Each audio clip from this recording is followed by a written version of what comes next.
اعوذ باللہ من الشیطان الرجیم بسم اللہ الرحمن الرحیم۔ حضرت معاذ بن عمرو بن جموں اور حضرت معاذ بن افرا رضی اللہ عنہ کی بہادری۔ حضرت عبد الرحمن بن عوف رضی اللہ عنہ فرماتے ہیں کہ غزوہ بدر کے دن میں لڑنے والوں کی صف میں کھڑا تھا۔ میں نے دیکھا کہ میرے دائیں اور بائیں جانب انصار کے دو کم عمر لڑکے کھڑے ہیں۔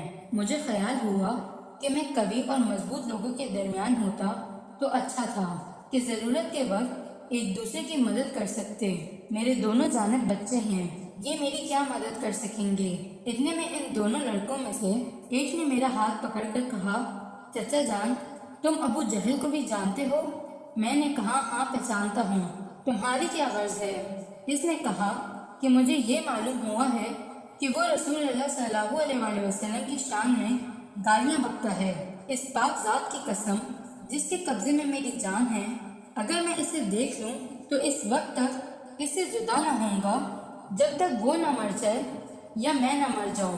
مجھے اس کے سوال اور جواب پر تعجب ہوا۔ اتنے میں دوسرے نے بھی ہاتھ پکڑ کر یہی سوال کیا، اور جو پہلے نے کہا تھا وہی اس نے بھی کہا۔ انہوں نے فرمایا، جس کے بارے میں تم سوال کر رہے تھے وہ جا رہا ہے۔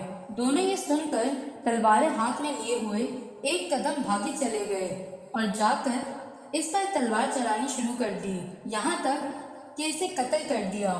پھر وہ دونوں حضور صلی اللہ علیہ وسلم کے پاس واپس آئے اور حضور صلی اللہ علیہ وسلم کو قصہ سنایا۔ حضور صلی اللہ علیہ وسلم نے فرمایا، تم دونوں میں سے اسے کس نے قتل کیا ہے؟ دونوں میں سے ہر ایک نے کہا کہ میں نے اسے قتل کیا ہے۔ حضور صلی اللہ علیہ وسلم نے پوچھا، کیا تم دونوں نے اپنی تلواریں پوچھ لی ہیں؟ انہوں نے کہا، نہیں۔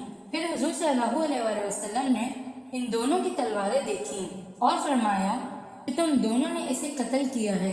پھر حضور صلی اللہ علیہ وسلم نے ابو جہل کے سامان کا حضرت معاذ بن عمرو بن جموں رضی اللہ عنہ کو دینے کا فیصلہ فرمایا۔